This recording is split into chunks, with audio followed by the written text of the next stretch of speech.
Welcome to Sasi media. Thalapathy Vijay CM ஆவாரா ஆக மாட்டாரா அப்படிங்கிற மிகப்பெரிய கேள்வி தமிழ்நாட்டில் எழுந்திருக்குது. தமிழ்நாட்டு மக்கள் எல்லாருமே நியூஸ் சேனல் தான் பார்த்துக்கிட்டு இருக்காங்க, எப்போ சிஎம் ஆவார், எப்போ பதவி ஏற்பாருன்னு. ஆனால் ஒவ்வொரு தடையும் அவர் பதவி ஏற்பார் அப்படின்னு சொல்லி ஒரு மணி நேரத்துக்குள்ள இன்னொரு செய்தி ஒன்று வந்துடுது. அது கேன்சல் ஆக்கப்படுது. தளபதி இப்போ பதவி ஏற்க போகிறது இல்லை அப்படிங்கிற ஒரு செய்தி வந்துடுது.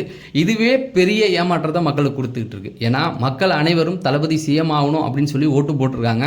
அப்படி இருக்கும் சூழலில் இந்த அரசியல் கட்சிகள் பல சூழ்ச்சிகளை செஞ்சு அவரை சிஎம் ஆக்க விடாத அளவுக்கு வேலைகளை பார்த்துக்கிட்டு இருக்காங்க. அது நல்லாவே தெரியுது. இது மக்களுக்கு கடுப்பை தான் ஏற்படுத்திக்கிட்டு இருக்கு. அதாவது 108 இடங்கள் ஜெயிச்சிட்டாரு. காங்கிரஸ் அவர் கூட வந்துடுச்சு. சிபிஎம் கம்யூனிஸ்ட் அவங்கள்ட்டையும் ஆதரவு கேட்டார். அவங்களும் இப்போ வந்துட்டாங்க. அப்படி வந்த பட்சத்தில் விசிகா முதல்ல என்ன சொல்லியிருந்தாங்க, விடுதலை சிறுத்தைகள்னா இந்த கம்யூனிஸ்ட் அதுக்கப்புறம் சிபிஎம் இவங்க என்ன முடிவு எடுக்கிறாங்களோ அந்த நிலைப்பாட்டுக்கு நாங்கள் வரோம் அப்படிங்கிறத சொல்லியிருந்தாங்க. நேற்று ஈவினிங் என்ன பண்ணாங்கன்னா சிபியு கம்யூனிஸ்ட் இவங்க 2 பேரும் என்ன சொல்லிட்டாங்க அப்படின்னா, நாங்கள் அதிகாரத்திலேயே ஆட்சியிலேயே பங்கு கேட்கல, வெளியிலேருந்து ஆதரவு தரோம். அப்படின்னா என்ன அப்படின்னா, பெரும்பான்மையை நிரூபிக்கணும் அப்படின்னு சொல்லும்போது தாவைக்கா எம்எல்கே கை தூக்குறாங்க இல்லையா, அதே போல் வெளியில இருந்து அவங்களும் கை தூக்கிட்டு போயிட்டே இருப்பாங்க. அவ்வளோதான். அந்த ஒரு வேலையை மட்டும் தான் பண்ணுவாங்க. மற்றபடி விமர்சனம் எதிர்கட்சியில் தான் உட்காந்துருப்பாங்க. விமர்சனம் பண்ணும்போது பண்ணுவாங்க. ஆனால் இவங்க சிஎம் ஆகிறதுக்கு நாங்கள் ஆதரவு தரோம் அப்படின்றத அவங்க சொல்லியிருக்காங்க. இப்படி இருக்கும் பட்சத்தில் விசிகாவும் முதல்ல அப்படி சொல்லிட்டு அவங்களும் அதே சொல்லியிருந்தா இன்னத்துக்கு தளபதி பதவி ஏற்றிருப்பார். ஆனால் விசிகா என்ன பண்ணிட்டாங்கன்னா, அவங்க பதில் சொல்ல வேண்டிய அந்த நேரத்தில் போய் அங்கே மு.க. ஸ்டாலினை சந்திச்சாங்க. ஏற்கனவே திமுக அதிமுக கூட்டணி அப்படிங்கிற மிகப்பெரிய ஒரு சதிவலை நடந்தது. எல்லாருமே கேள்விப்பட்டோம். அதை இப்போ அரசியல் வல்லுநர்கள்லாம் என்ன சொல்கிறாங்க அப்படின்னா, அவங்க சந்தித்தது உண்மைதான். எடப்பாடியை சிஎம் ஆக்கிறதுக்கு திமுக அவங்க கூட கை குக்கிறதுக்காகவும் அவங்களுக்கு ஆதரவு தர போகிறதாகவும் சொன்னாங்க. ஏன் அப்படின்னு பார்த்தீங்கன்னா, காங்கிரஸ் திமுக கூட்டணியிலேருந்து உடனே அவங்க முதுகுல குத்திட்டு போயிட்டாங்க. அது ஒன்று, கொளத்தூரில் சிஎம் தோத்துட்டார். அப்படி இருக்கிறதுனா அந்த கடுப்பில் விஜய் சிஎம் ஆகக்கூடாது. இதுக்கெல்லாம் காரணம் விஜய் தானே. அவர் சிஎம் ஆகக்கூடாது அப்படிங்கிறதுக்கான ஒரு முடிவு எடுத்தாங்க. அதுக்கப்புறம் அந்த முடிவை அவங்க மாற்றிக்கிட்டாங்க. ஏன்னா ஒருவேளை அவங்க கூட்டணி வச்சுட்டா பிஜேபியும் அங்கே இருக்குது, பிஜேபியோட கூட்டணி வச்சுட்டாங்கன்ற ஒரு பேர் கிடைச்சிடும். அதுக்கப்புறம் திராவிட கட்சிகளை மொத்தமாக முடிச்சு விட்ருவாங்க தமிழ் மக்கள். ஏன்னா விஜய்னு ஒருத்தர் புதுசாக வந்தவொடனே நீங்கள் 2 பேரும் கூட்டு சேர்ந்துட்டீங்களா அப்படிங்கிற ஒரு வெறுப்பும் திரும்ப வந்துடும். அது இல்லாமல் விஜய் சார் ஆளணும்னு சொல்லி தான் நிறைய மக்கள் ஓட்டு போட்டிருக்காங்க. அப்போ எங்கள் ஜனநாயக கடமையை நாங்கள் பண்ணிட்டோம், அதுக்கு நீங்கள் வழி விடலையே அப்படிங்கிற ஒரு கோபம் வந்துடும் அப்படிங்கிறதுக்காக இப்போ 2 பேரும் பிரிஞ்சதா சொல்கிறாங்க.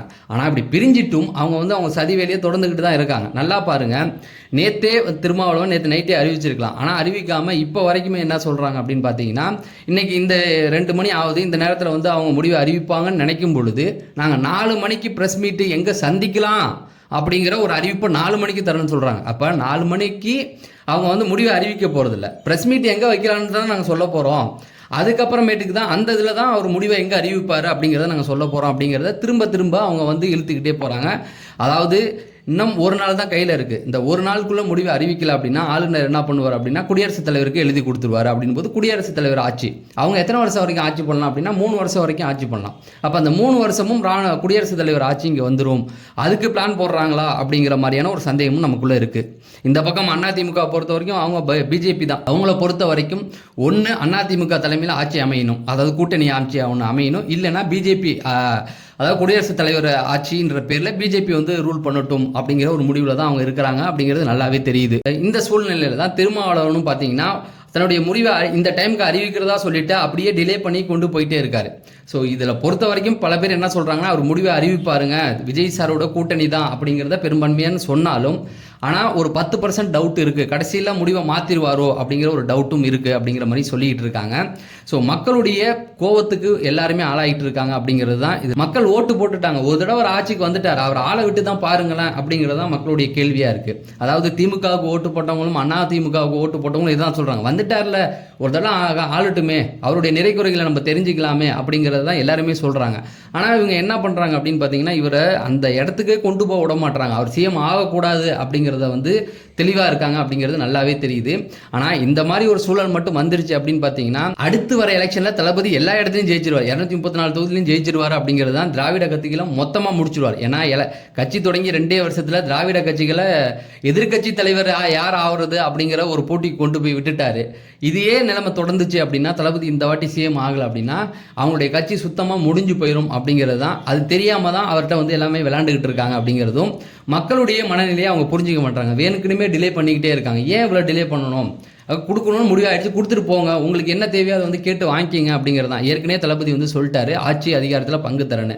அதை கேட்டுட்டு அவங்க ஆட்சிக்கு அதுக்கு ஒத்துக்கலாம். ஆனால் கடைசி இன்னைக்கு வந்து ஈவினிங் வந்து சொல்ல போகிறதா சொல்கிறாங்க. ஒருவேளை ஈவினிங் சொல்லனா நாளைக்கு காலையில், நாளைக்கு தான் கடைசி நாள். அதுவும் இல்லாமல் ஆளுநருக்கு வந்து இன்னொரு அழைப்பும் வந்து இருக்குதுன்னு சொல்கிறாங்க. அதாவது காங்கிரஸுக்கு வந்து பதவி ஏற்று வைக்கணும், எங்கன்னா கேரளாவில். ஸோ ஆளுநர் அங்கே போயிட்டார் அப்படின்னா அதுவும் முடிஞ்சு போச்சு அப்படின்றாங்க. ஆக வேணுக்குனுமே வந்து அவங்க டிலே பண்ணிக்கிட்டு இருக்காங்க அப்படிங்கிறது தெரியுது.